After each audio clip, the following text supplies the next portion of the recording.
Welcome, everyone, to the Wilmette Institute's webinar for September the 25th, 2022. And today we're very pleased to have Houshmand Badi, Dr. Houshmand Badi, speaking about the economic significance of the law of Huququllah, the right of God.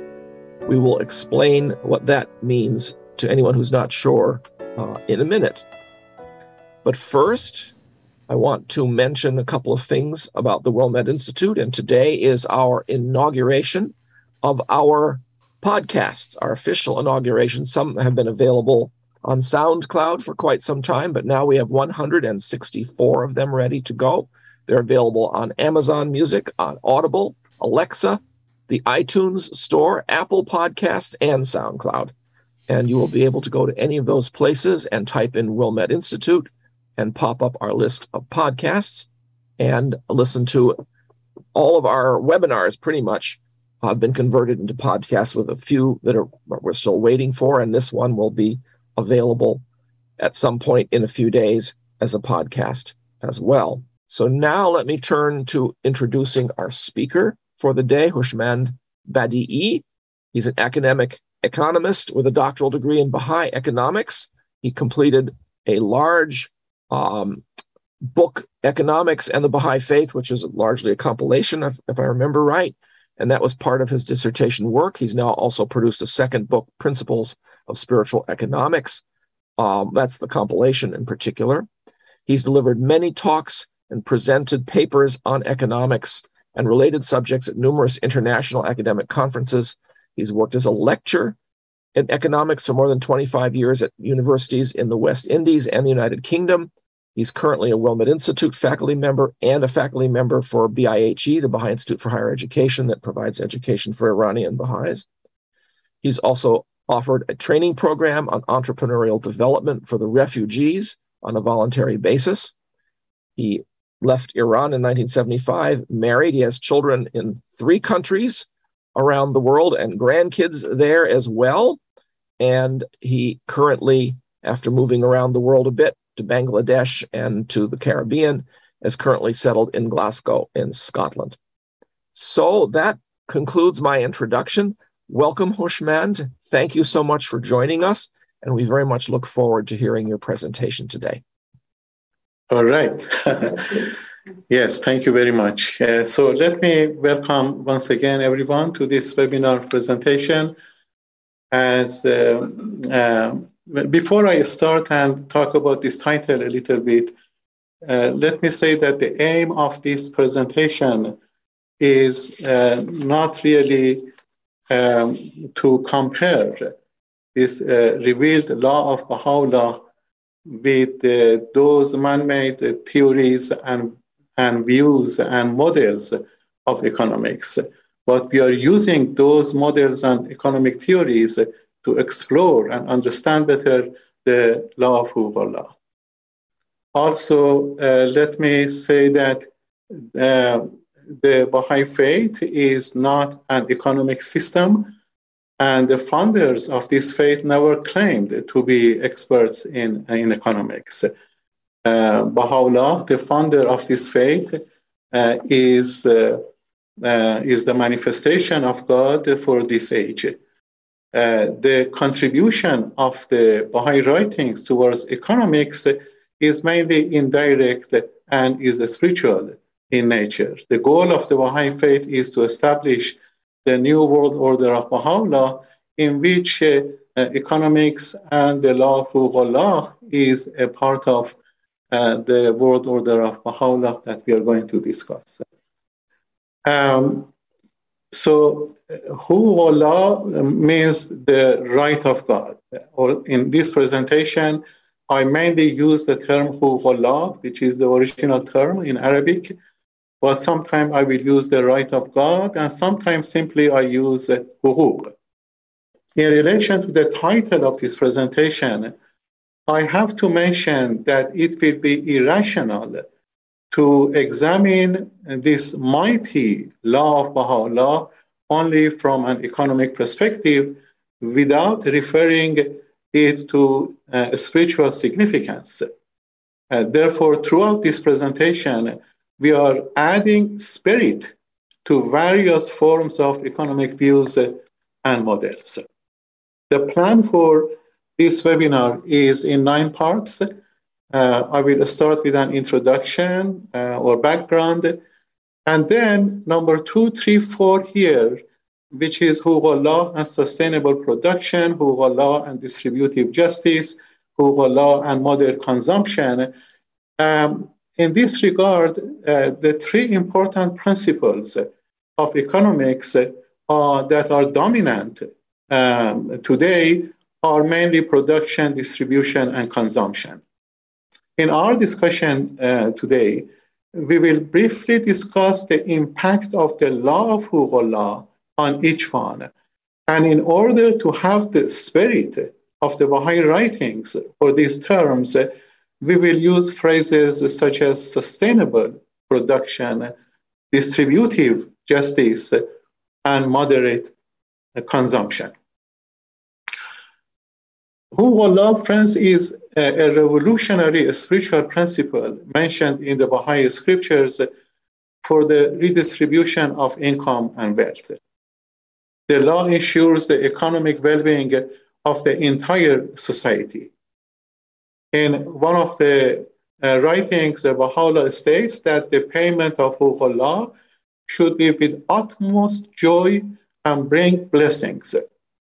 Therefore, if fulfilling the payment of Huquq Allah is the cause of joy and blessings, then Baha'is will try to comply with this criteria. For example, no one accumulates wealth without paying what one owes to society, and this leads to a fair redistribution of income and wealth. Also, producers will produce those products that are healthy for humans, preserving the environment and the ecosystem, and also respecting the future generations. This leads to effective use of precious resources of our planet Earth. And also, consumers aim to have a balanced lifestyle. So, for those friends who are here and not familiar with the Baha'i faith, and especially this law of Huquq Allah, the law of Huquq Allah simply says that the surplus earning of an individual, 19% of that belongs to God and should be paid to the head of the Baha'i faith, which is the Universal House of Justice. I will repeat this definition and this concept again during this presentation.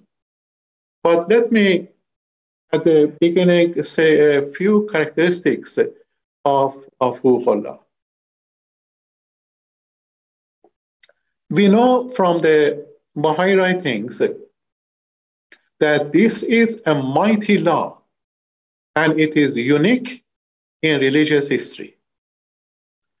It is an obligation for those Baha'is who are eligible to pay it. It is a private matter. In other words, no one is allowed to ask anybody to pay it. Individuals are free to evaluate the amount on which Huquq Allah is calculated.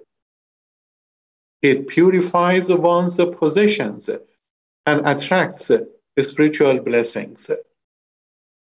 It is used by the Universal House of Justice, the head of the Baha'i faith, for building the world order of Baha'u'llah, which is designed for the upliftment of humanity. Therefore, at this time, Huquq Allah is used for building the foundations of the world order of Baha'u'llah. Within this short period of the history of the Baha'i faith, the law is working well within the Baha'i community. And in one of the statements, the Universal House of Justice states that these are still early days in the worldwide development of the institution of Huquq Allah, which will expand and flourish in the centuries to come and will provide material resources essential for the advancement of the human race. So with that introduction, let me also say a little bit about the background of this law. And these are useful, especially for friends who are not familiar with the Baha'i faith and Baha'i writings. Here are a few facts about the law. Huququllah is an Arabic word composed of two words. Huquq, meaning right. In fact, here is written rights, so it is right, it is singular. Huquq meaning right, and Allah meaning God. Therefore, Huququllah means the right of God. Huququllah, although a spiritual law, is subject to specific obligations and regulations. The law states that 19% of surplus earning of a Baha'i, and after all expenses have been paid, belongs to God and should be paid to the head of the Baha'i faith, the Universal House of Justice. The importance of this law is stated in the Book of the Laws, the Kitab Aqdas, verse 97, as follows. Baha'u'llah said, by this means, and that means the right of God, he had desired to purify what he possesses and to enable you to draw nigh unto such stations as none can comprehend, save those whom God had built. And Baha'u'llah proclaimed the application of this law in 1873, and the Universal House of Justice announced its worldwide application in 1992. A few words about the institution of Huququllah. The operation of the institution of Huququllah is under the Board of Trustees, and the head office is in Haifa, Israel. Huququllah is operated as an institution because it requires calculation, administration, the process of payments, and requirements for additional clarification.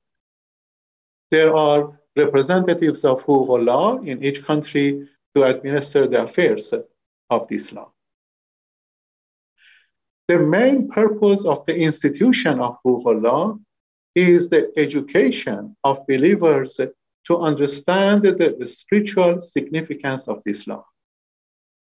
I had the privilege to serve as a representative of Huququllah 6 years in the Caribbean and 3 years here in Scotland. And one of the guidelines we used to receive regularly was about the education of Baha'i friends knowing this law rather than about calculation. So it is the spiritual significance of this law that is really more important than calculation from the writings. We consider two sets of requirements for this subject for a smooth process of becoming eligible for the payment of Huququllah. One is direct and one is indirect. There are many direct statements in the Baha'i writings as requirements for this law. Here is one of the writings of Baha'u'llah. He said, O Zayn, beseech you God that he may enable everyone to discharge the obligation of huquq inasmuch as the progress and promotion of the cause of God depend on material means. If his faithful servants could realize how meritorious are benevolent deeds in these days, they would all arise to do that which is meet and sinful. Baha'u'llah in this passage refers to the material means for the progress and promotion of the cause of God. In fact, all the laws and teachings of the faith are means for the achievement of the main goal of the Baha'i faith, which is oneness of humanity, which is to establish the new world order of Baha'u'llah. The second set of teachings help the Baha'i reach a financial level in terms of surplus earnings to be eligible to observe the law. Some of these teachings are here.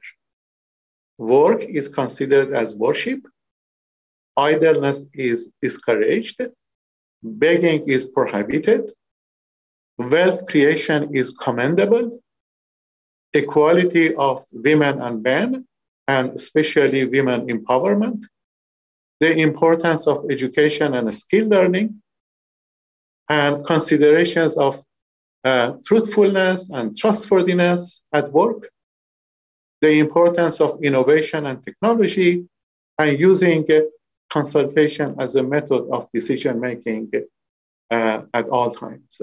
And these are some of the teachings that help a Baha'i to reach to that level of financial requirement to be able to pay huquq.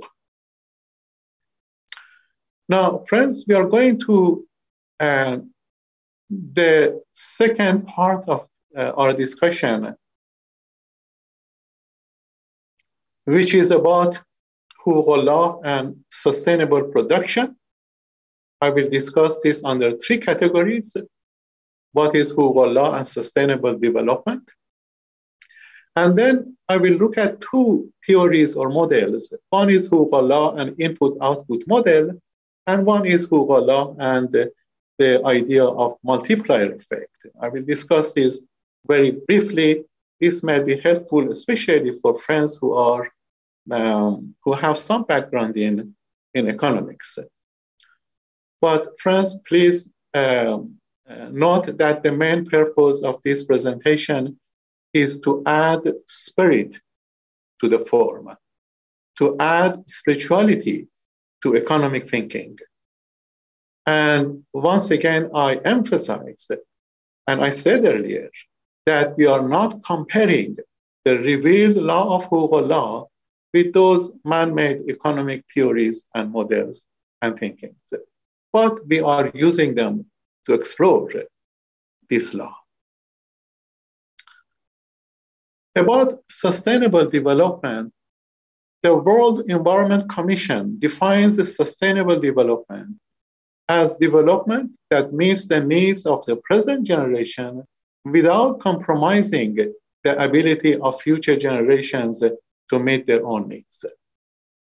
Throughout this presentation, the phrase sustainable or sustainability or sustainable development is used, keeping in mind three objectives: the well-being of this generation, the well-being of the future generation, and preserving the ecosystem.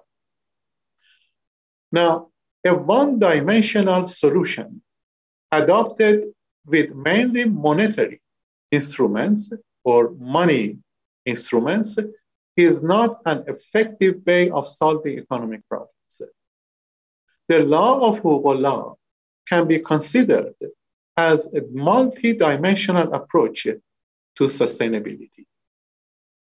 Abdul Baha here states that the trouble with our economics is that its system and application have been purely material instead of material and spiritual.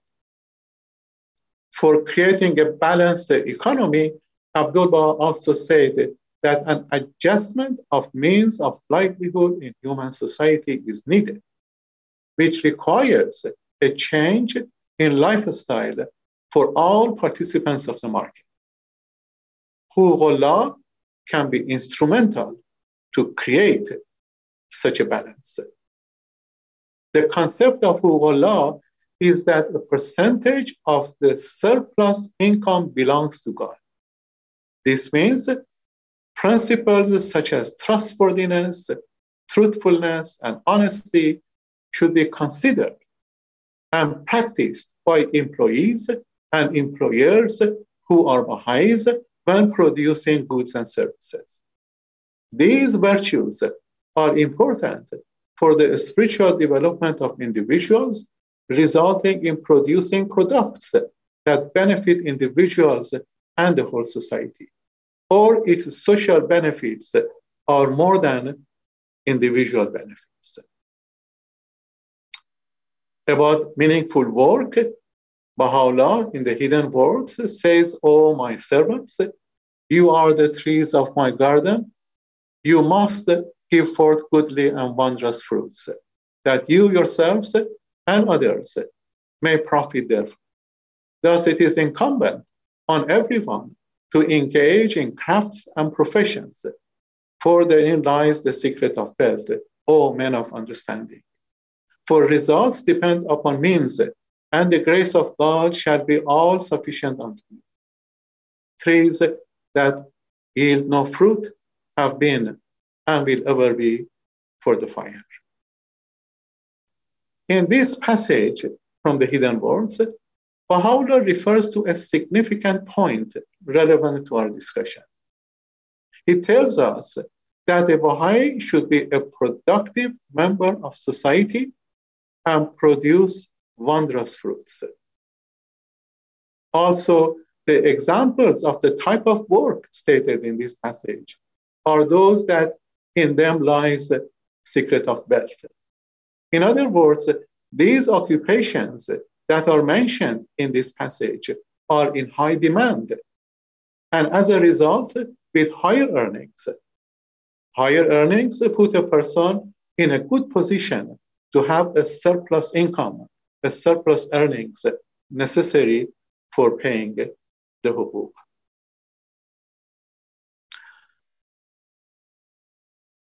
Let me go to the second part, which is a model, and that is called input-output model. And let's see how Hukukullah can have an impact on this model.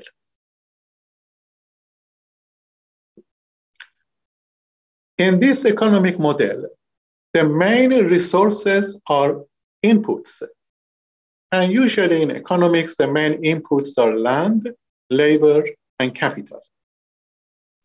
And output are goods and services produced through adopting a process. The process can be a simple method of producing a product, such as making a tea or coffee at home, to more sophisticated heavy manufacturing, such as a car manufacturer. The crucial point in this model is the cost effectiveness of transferring input into output. The economic idea of input-output model can be used to demonstrate the role of Hukukullah in producing products that are environmentally sustainable, economically beneficial, and ethically commendable. The model shows the process of converting inputs to produce output. In this model, the choice is a process that in economic terms requires cost-benefit analysis. We can choose to use all the resources available to us to make those products that are destructive, harmful, and unnecessary to humans and nature, or we can choose to use resources to produce products that are necessary and beneficial to all. Once human talent, capability, knowledge, wisdom, and moral and spiritual considerations are added to the process of transferring input into output, the choice of producing output becomes constructive, useful, sustainable, and ethical. In this model, Hukukullah is an ideal principle to help the process. Therefore, making conscious choices morally and spiritually should be considered as another resource and added to the input section. Hukukullah as a spiritual law can function as a useful principle to have an effect in the process of input-output model, to produce those products that are suit human dignity. In this writing of Shawqi Effendi, we see the process of the input and output model. He said, in such a world society, and of course he is referring to the Baha'i World Commonwealth, he said in such a world society, the enormous energy, now he's talking about input, the enormous energy dissipated and wasted on war, whether economic or political, will be consecrated to such ends, now he's talking about output, as will extend the range of human inventions and technical development to the increase of productivity of mankind. It is important to note that the Baha'i principles should not be considered in isolation. They are connected. The Baha'i faith should be considered as a package. For effective use of the law of Huququllah in this model, the consideration of several other teachings would be helpful for an effective process of transferring input into output. And we noticed some of these teachings earlier, but especially the importance of work and the importance of education and skill training are very effective to help us in the process of input-output model.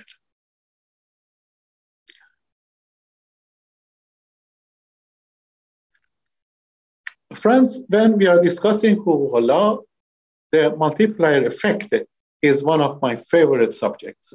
And I hope I can explain this in a more simple way. The multiplier effect was introduced by John Maynard Keynes in 1936. It states that any change in the components of gross domestic product will have a multiplier effect on gross domestic product itself. For friends who are not familiar with this name of John Maynard Keynes, let me very briefly say that in economics, there are two figures that are very important. One is Adam Smith, the founder of classical economics, the founder of microeconomics, the founder of modern economics, and especially his book, The Wealth of Nations, which was published in 1776. And then John Maynard Keynes, who in 1936, without rejecting Adam Smith, said that now is the time for another aspect of economics, and then he talked about macroeconomics. I don't want to go into detail, but friends who are here and know a little bit of history of economic thought, they are familiar with these two British economists. In fact, Adam Smith is from Scotland, teaching at Glasgow University, which is about a few minutes from where I live. So Adam Smith and John Maynard Keynes are important figures in economics. So this multiplier effect was one of the ideas of John Maynard Keynes. Now, I'm going to mention this very simplified formula because I need this formula to explain what is multiplier effect and how Huququllah can have an impact on that. The simple formula is that the gross domestic product, let me also say that gross domestic product is the money value of all goods and services that are produced in a country within a period of time. In other words, gross domestic product is all economic activities that has a money value in a country. So gross domestic product is equal to consumption plus investment and plus government spending. Of course, this is simplified. There are two other elements to this, which is export and import. I don't want to go into too detail about this subject. Now, let me say one example. Mathematically, if we increase investment on the right-hand side by, for example, 2%, gross domestic product on the left-hand side of this equation should also increase by 2% to make both sides equal, because this is an equation. The multiplier effect, however, says that if investment increases by 2%, gross domestic product will increase by much more than 2%, by a multiple of 2%, say by 4%, 6%, or even more. A few years ago, the finance minister of the UK asked the parliament to allocate £20 million to the budget of education.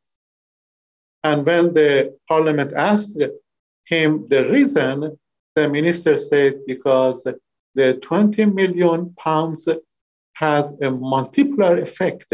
And in a few years' time, our GDP or gross domestic product will increase by a multiple of it.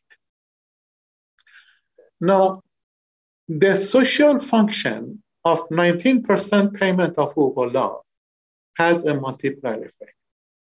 For example, the investment in education leads to increasing human potential and the promotion of human prosperity, and as a result, increases the wealth of a society. And if we look that currently many tutorial schools are operated by Baha'i institutions around the world.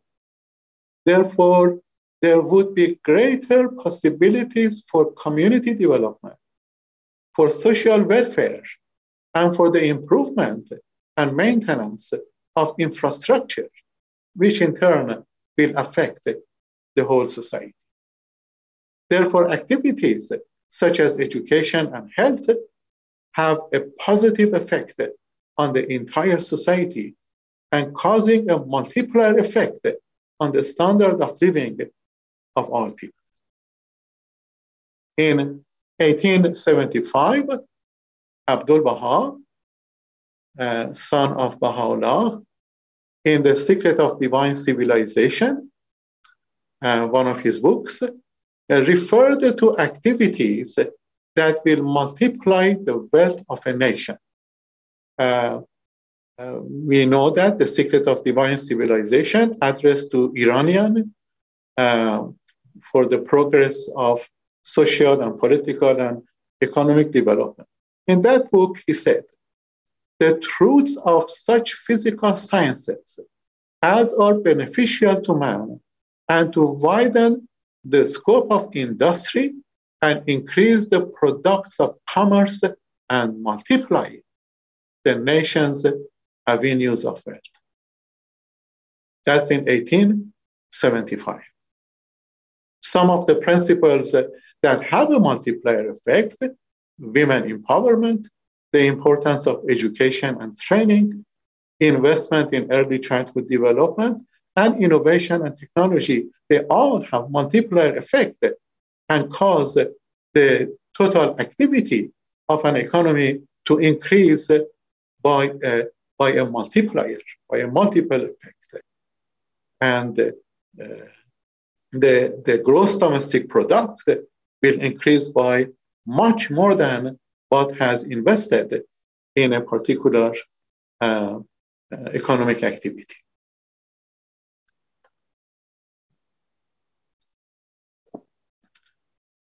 We go to the third part, which is Huququllah and distributive justice. I will discuss this in two categories: Huququllah and social function of wealth, and Huququllah and a balanced economy. The social function of wealth and the concept of wealth is stated in the Baha'i writings. And for example, here Baha'u'llah states that having attained the stage of fulfillment and reached his maturity, man standeth in need of wealth. And such wealth, as he acquired through crafts or professions, is commendable and praiseworthy. Now, the stage of fulfillment and reaching maturity in light of this discussion can be interpreted as attaining a high level of human potential and consciousness, where the acquisition of wealth become worthy if achieved through appropriate means and expended for the common good. Also, Abdul Baha describes how wealth should be created or acquired and how to be spent. Here he said, wealth is praiseworthy in the highest degree, if it is acquired by an individual's own efforts and the grace of God in commerce, agriculture, art, and industry, and if it be expended for the philanthropic purposes. Now, once again, friends, we see that the type of occupations referred to in this passage, they are all of high demand in the market, resulting in higher earnings. The only concern I have is that the value of and importance of agriculture is not recognized by the present economic systems. And as a result, in most places, farmers are among the poor part of an economy. So the rationale of distributive function of Hugullah is that wealth is not accumulated in the hands of the few, but redistributed in for the benefit of all. The result will be eliminating poverty in the long run and reduce inequality and the gap between rich and the poor. The Baha'i view is that we are all equal in the sight of God, but we are different in social and economic condition. Each individual has a different capability, different knowledge, talent, and eagerness to work. However, equal opportunity should be provided for all to discover their talent to work and serve a community. About Hugullah and the balanced economy, one of the principles of classical economics is that the market reaches to a balance automatically in the long run. However, economic principles such as poverty and increasing the gap between the rich and the poor, wealth accumulation, unemployment, inflation, unsustainable economic growth, power distortions such as monopoly and all kinds of negative externalities show that the free market economy does not reach to a balance and cannot maintain sustainability. Dr. Ali Muhammad Warqa, the trustee of Hugullah, suggests that this law can contribute to the establishment of equilibrium in the market. According to him, the rationale of the law is the inception of an evolutionary process, which in the course of ages and centuries to come, assists everyone in adopting a moderate way of living. He points out that the law contributes to establishing an equilibrium in the socioeconomic life of those who dwell on the earth, thereby eliminating extremes of wealth and power. Let's discuss a few words about next one, Hugullah and a moderate consumption and lifestyle. For creating a balance in our economy, an adjustment of means of livelihood in human society is needed, which requires a change in lifestyle for all participants in the market. Hugullah can create such a balance. By practicing the spiritual principle of moderation, expenditure comes under control, and individuals and families avoid purchasing products that are unnecessary or unhealthy and damaging the ecosystem. Hence, an additional part of the income will be saved. This way, the surplus part of savings will reach a level that makes an individual eligible to pay huquq. A visionary and creative view is that in an ideal world, those goods and services that are damaging the ecosystem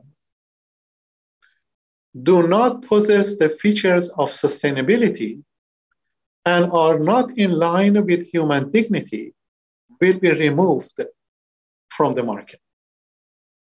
The list of such unnecessary and damaging commodities are many. Much of the present economic resources will be protected once applying the law of Huquq and under relevant and associated Baha'i teachings that we have. In particular, the spiritual principle of moderation.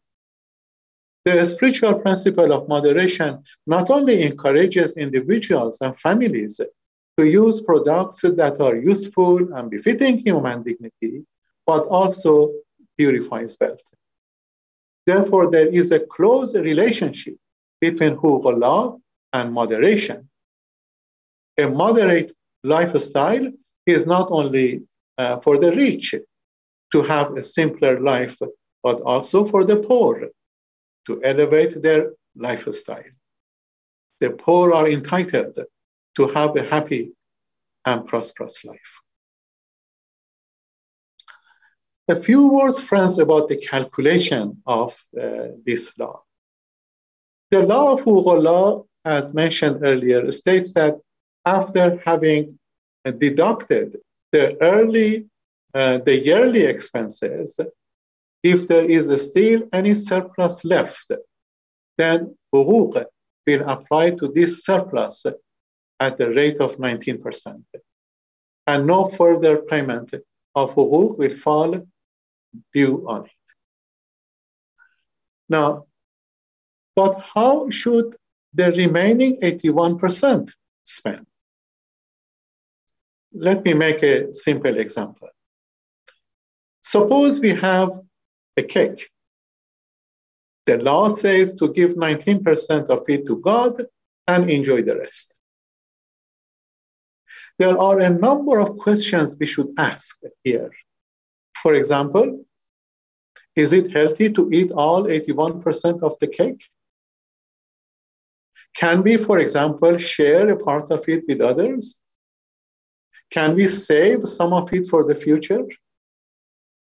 Therefore, several other Baha'i teachings should be used for consuming the remaining 81%, such as the principle of moderation, contentment, independent investigation of truth, consultation, common interest rather than self-interest, the harmony of science and religion, and many more.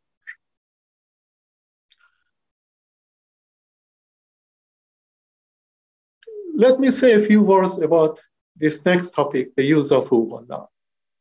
An interesting point about the financial affairs of the Baha'i community is that the Baha'i community, which is widely spread around the world, is fully self-supported in terms of finances. However, most governments, which are geographically in smaller areas, always have budget difficulties in terms of financing their activities and are heavily in debt. And no doubt Huquq has an important role to play in this regard. Following are some of the use of Huquq, which I gathered from the institution of Huquq newsletter. Huquq is for care and maintenance and restoration of Baha'i holy places, building of the Baha'i World Administrative Center, support of the work of many Baha'i institutions and agencies, erection and restoration of Baha'i houses of worship, establishment and support of new institutions, charitable and benevolent undertakings, and Abdul Baha states Huquq to be expended for the relief of the poor, the disabled, the needy, and the orphans, and for vital needs of the cause of God. In addition to economic outcomes, the law has many spiritual inspiration for Baha'is. For example, the law assists individuals in learning how to budget and control their income and expenditure. Individuals develop their altruistic nature of caring and sharing. The law allows Baha'is to learn about moral values such as generosity, truthfulness, detachment, sacrifice, and compassion.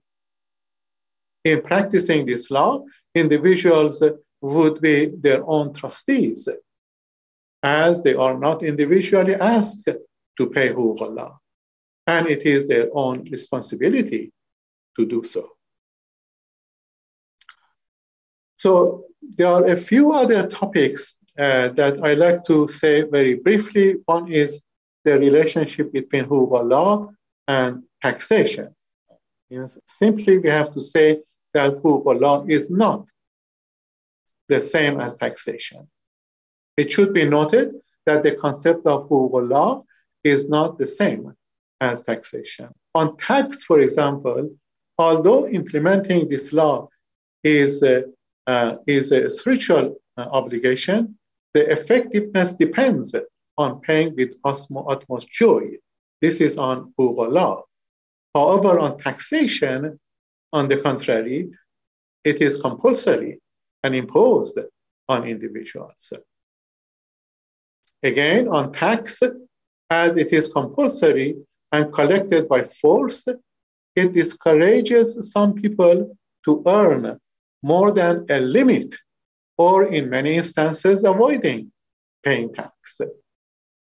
On Huquq Allah, as it is paid by joy and is a spiritual obligation, it inspires people to earn more, to be eligible for the payment.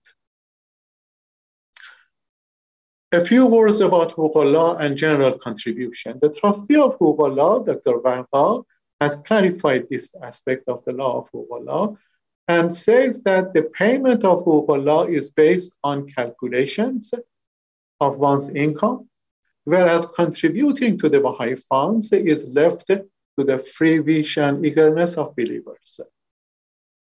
Also, the right of God cannot be earmarked for some specific purposes. It is entirely at the disposal of the Universal House of Justice, while other contributions could be earmarked for other purposes according to the wish of the contributor. Also, contributions made to the Baha'i Fund cannot be considered as a part of one's payment to Huquq Allah. In other words, paying Huquq Allah is priority than general contribution. And Huquq Allah is not the same as zakat. Zakat is an obligatory tax required by Muslims. This is one of the basic principles of Islam. And the idea is that wealthy Muslims should put aside 2.5% of their wealth to help the poor and needy. Baha'u'llah has accepted the Islamic law of zakat as another source of wealth redistribution. At this stage of the development of the Baha'i community, the law of zakat and the principle of contribution to the Baha'i funds are merged until the Universal House of Justice in the future makes an alternate decision about its application. So, friends, in conclusion, I like to say a few words about the function of money from an economic standpoint and related to Huquq Allah and other sources of Baha'i funds, such as general contributions and earmarks. From an economic perspective, the important function of money as a means is when it creates economic activities. Money is worthless if it does not be instrumental to economic development. Money is used throughout an economy to buy goods and services.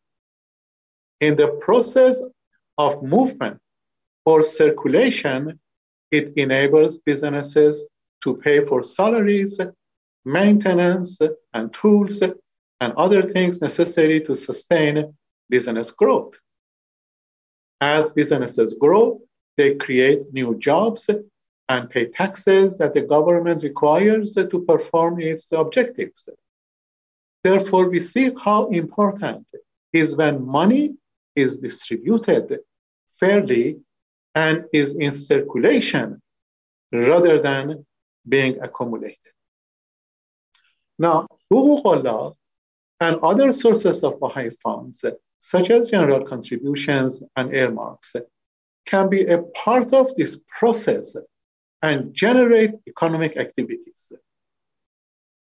Let's look at the way the Baha'i finances are working.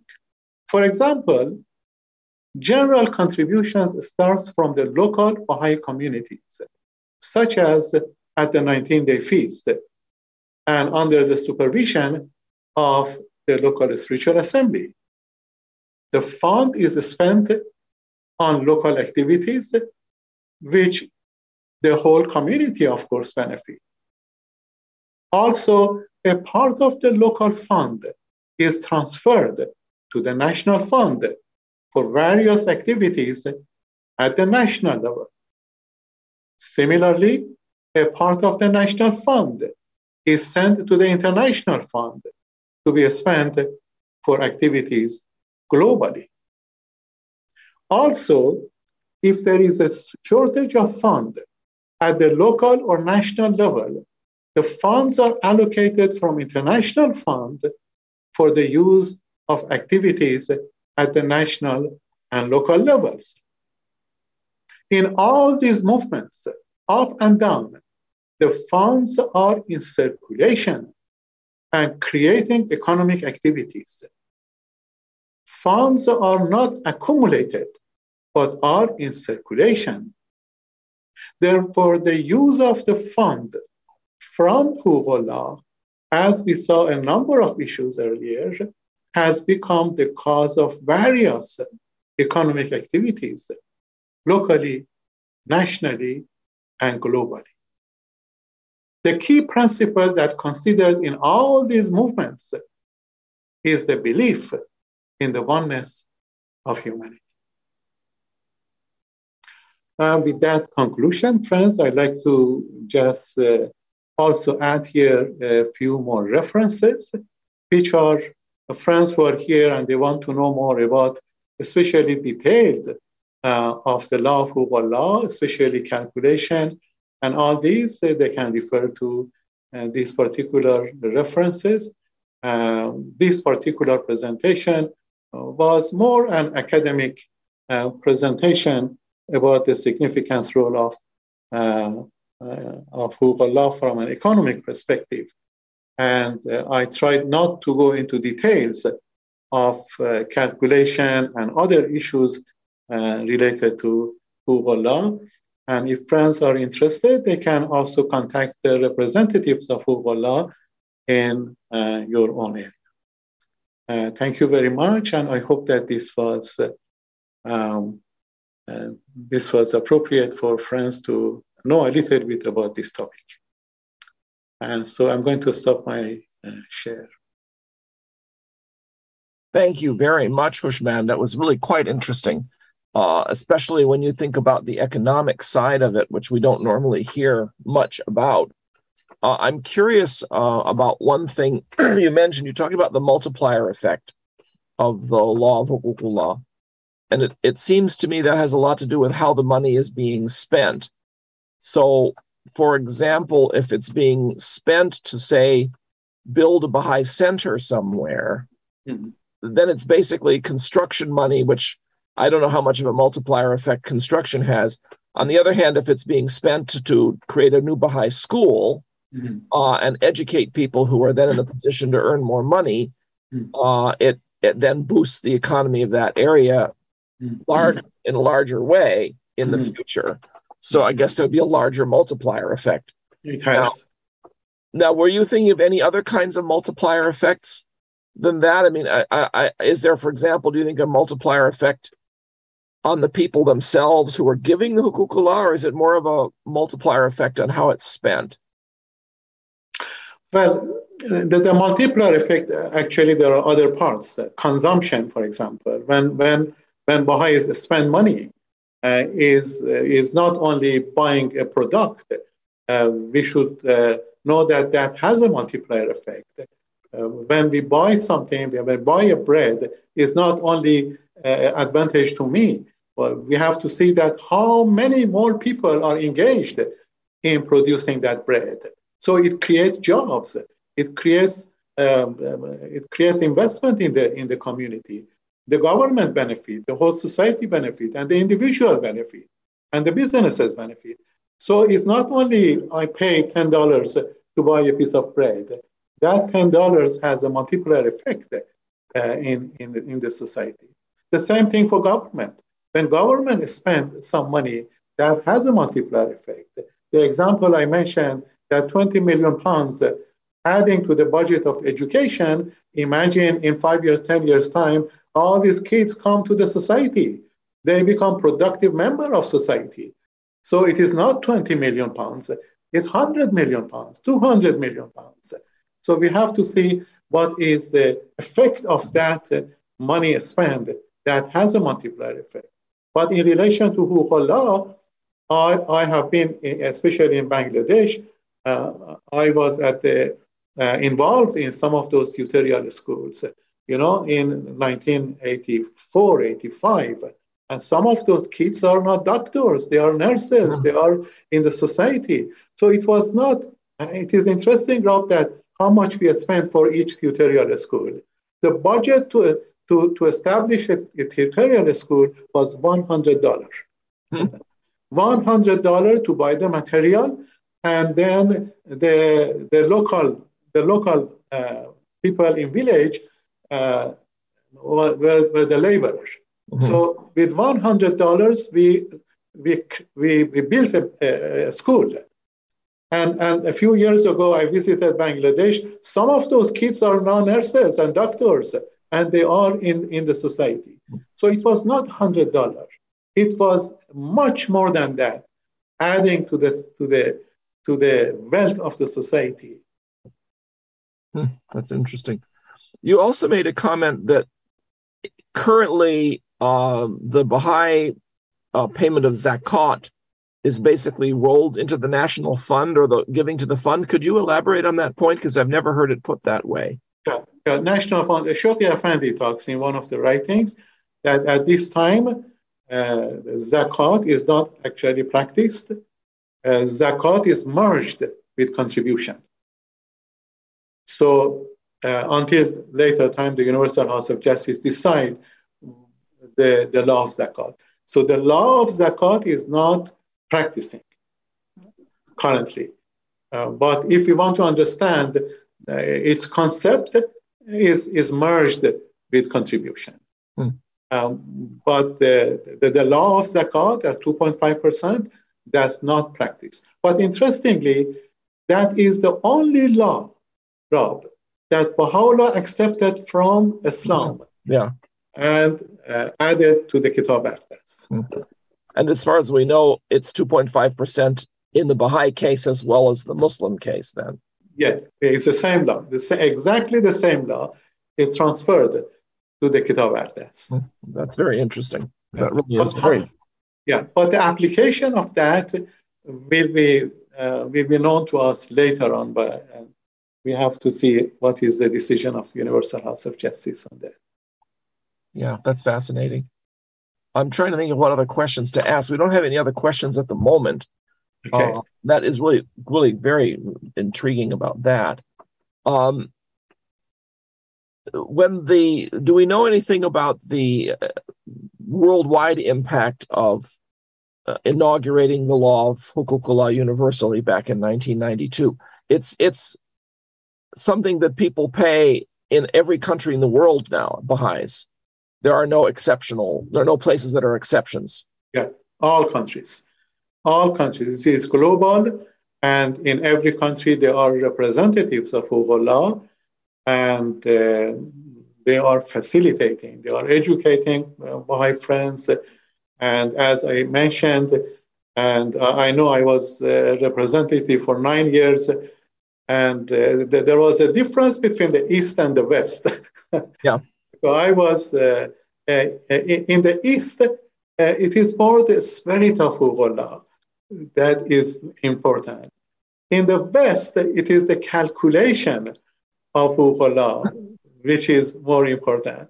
And I noticed that when I was with friends, that was very interesting. But at this time, the guideline we have as representatives, that it is the spirit of Hukukullah which is important. We should not be too much concerned with the calculation. So it is the understanding of Hukukullah, education of Hukukullah at this time.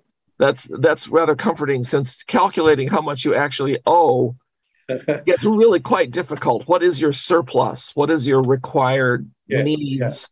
Yeah. It's really quite a challenge to figure out. Now, one thing, Rob, I didn't want to, I thought it would be too much if I talk about that. About the calculation, some friends, especially if friends are not familiar with this topic, just simply I mentioned that the unit of Hukukullah is gold. The measurement is in mesqal.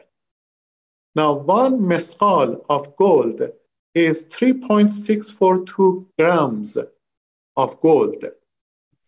19 mesqal of gold is 69.198 grams of gold. Now, the price of 24 karat gold today was between 54 to 56 US dollars. So when I calculate per gram, you mean per gram? Yeah, per gram. So 69.196 grams of gold times 54 is equal to $3,707. So that is the surplus. So when our surplus earning after all deductions is $3,707, then 19% of that is payable to as Hukukullah. Which would be about $700 or so, I suppose. Yes. Something like that. Yeah. That's interesting. Now, before 1992, the law of Hukukullah was binding on the Eastern believers, is what I heard. Yes. I assume that means believers, basically the Iranian believers, the Middle Eastern believers, but not Pakistan or Bangladesh or anything like that. So it's basically Middle Eastern believers. Yeah.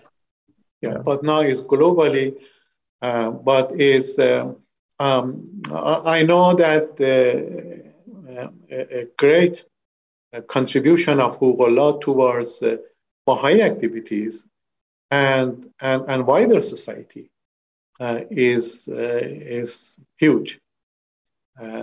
So even in this short period of the history of the Baha'i faith, this law of Hukukullah is working very well within the Baha'i community. We have had several questions.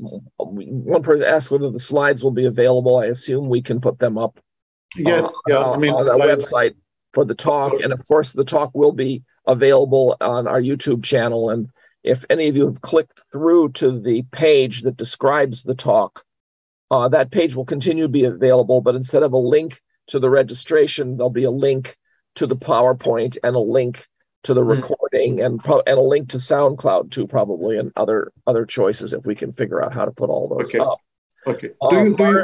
Do you have the PowerPoints, or I have to send you? You'd have to. I think you better send it to Nikki and myself so that we can get it up. I will do that. Yeah. Marzia says, is there an economic explanation for the aspect of Hukukullah that the benefit reverts to the friends themselves?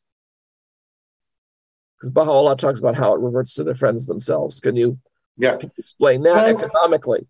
Yeah. You see, Hukukullah, the concept of Hukukullah is that we have to pay with joy, and it brings the blessings. So if Hukukullah brings joy and blessing, I try to work harder to live to that level that I have 19% surplus to pay, and that's not finished. And because it is a blessing, and it is, and the outcome is for the general society, next I try to continue working, and considering that for me, work is considered as worship. So a Baha'i try to work harder to reach to that level. So that comes back to me. And not only I pay 19% to God, but remember 81% of that come back to me. Yeah. So that's a good point. Yeah. Yeah. And with that 81%, again, I use that part of that 81% as an investment, because I am eager to work harder for the next 19% to pay, because that brings a lot of blessings as a joy for me to reach myself to that level to pay Huququllah. It is not a tax. A lot of people try to work less to pay less taxes or avoid paying tax. But Huququllah is not a tax. Huququllah encourage me to work more, to work harder. That's fascinating. That's a good point. That's a very good point. Let me see, we have another question here. Can you speak to the concept of needful and extra from a personal economic point of view? What's our needful expenses versus extra expenses? Yeah, well, the concept of needs and wants. So needs is really, when we come to Huququllah, the issue is that I have to evaluate my needs and wants. What are my needs? What are my needs for my family, for my requirements? Which country I live? What are the market value of money? These are all up to me. Now, this is the beauty of Huququllah. Nobody is here to tell me how to calculate and how to evaluate. It is up to me. So, but when it is up to me, I have to consider a number of other Baha'i teachings, such as contentment, moderation. So, as I said earlier, the Baha'i writings and the Baha'i faith should be considered as a package. It is not only the concept of Huququllah. We have to see what are other Baha'i teachings that should go along with Huququllah, including contentment, compassion, unity of humankind.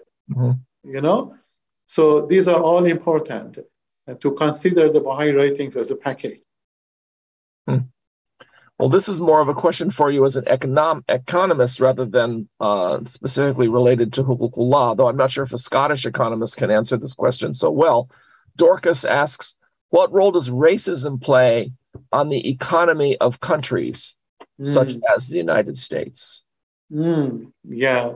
Well, racism is a kind of discrimination. We have that kind of discrimination. Racism is one kind of discrimination. We have also religious discrimination. We have also sex discrimination. So from an economic perspective, discrimination means that there is less demand for a group of people. And when there is less demand for a group of people, it means their wage fall. Let me mention another simple example. If demand for any product fall, their price fall. Imagine if tomorrow the price of a product fall, the demand fall, we see that the price will fall. Labor is also the same thing. Labor, black or women or Baha'is in Iran, when demand for a particular group fall, their wage fall. So when wage fall, when the salary fall, put that group of people in poverty.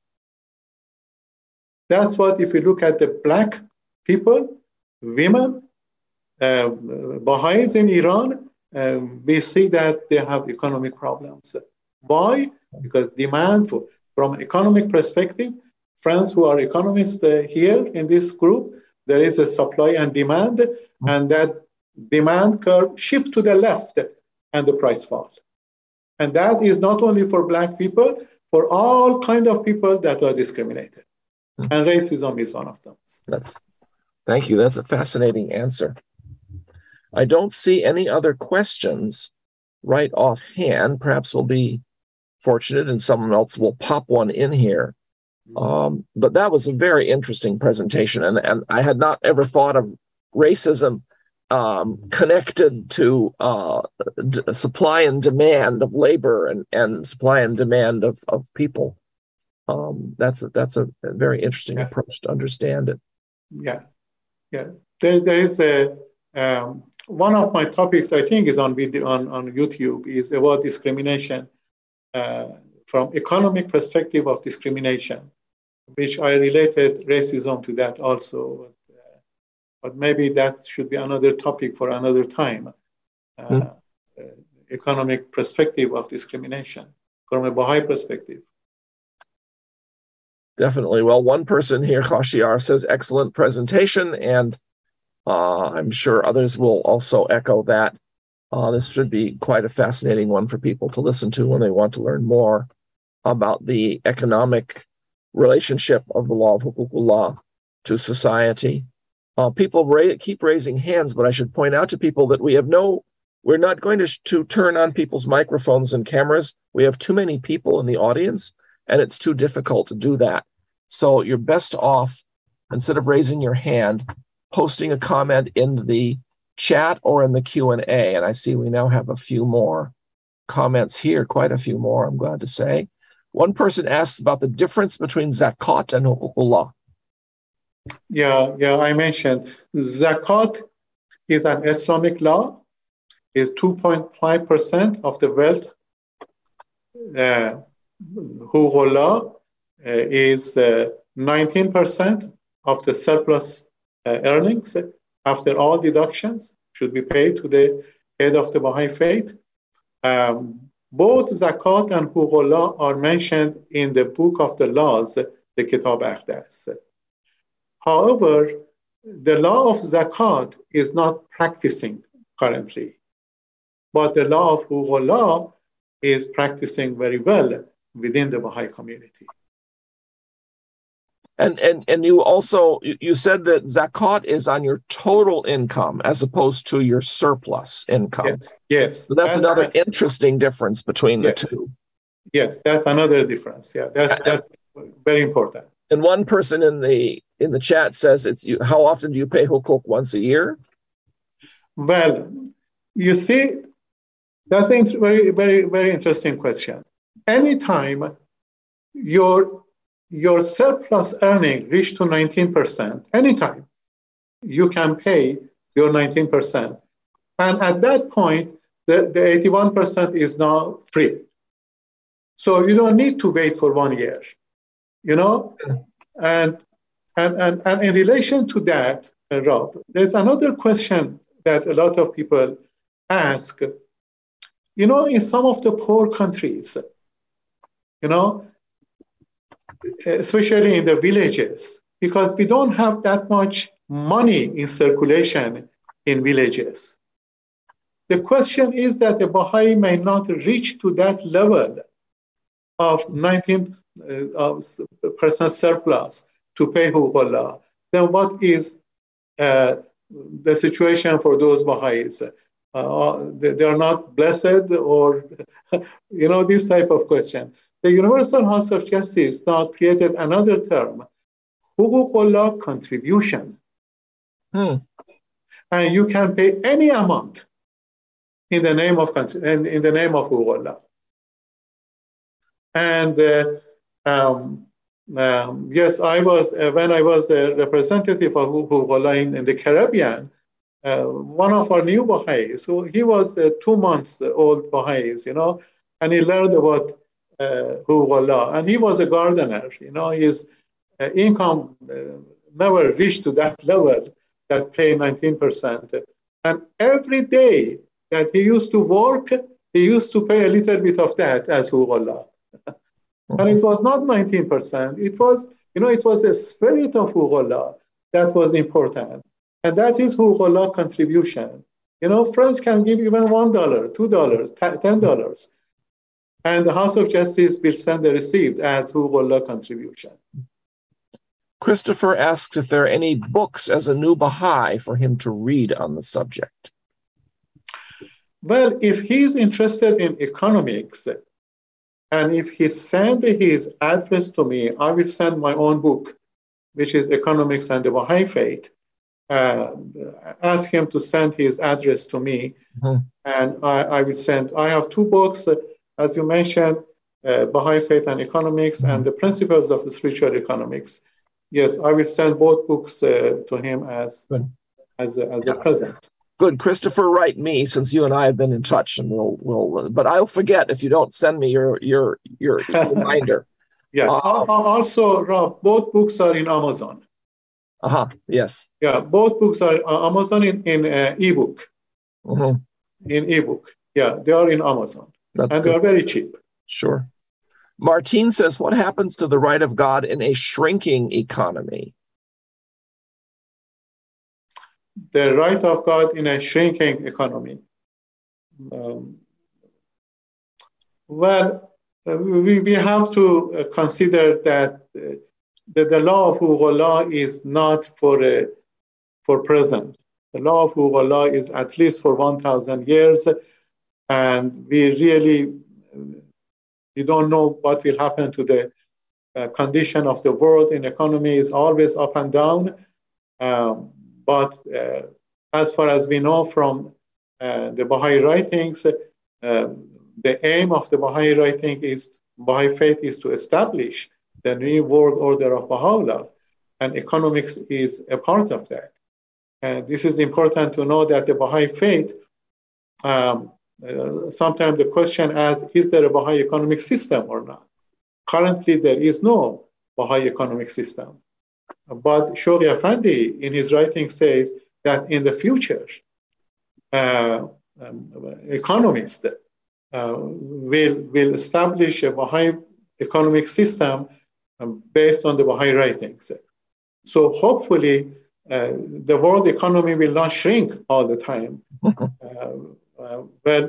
And if the economy shrinks, Baha'is are also among the society. As others suffer from economics, Baha'is also suffer from economics. See, for example, the global financial crisis of 2008 was for all. And Baha'is also were affected. So, perfect. Don says, can you speak to the idea, or Dan rather says, can you speak to the idea that the Huququllah creates a congruence between the material and spiritual aspects of life? I think you have actually, but I'm sure you can add more. Yeah. Well, that is the basis of Huququllah. Huququllah is not purely spiritual, is not purely economics. It is a combination of spiritual and economics. But if you want to see which one is the foundation of Huququllah is the spiritual principle. So it is the spirit that helped the form. So if you look at the economics as a form, right now there are many good models, good thinking. Some of the economic models that we have are excellent. The question is why they are not working. Right. We have beautiful theories and models and economics ideas. We have excellent economists in the world, but the question is why we still have poverty, why still we have so much problem, why we have global financial crisis.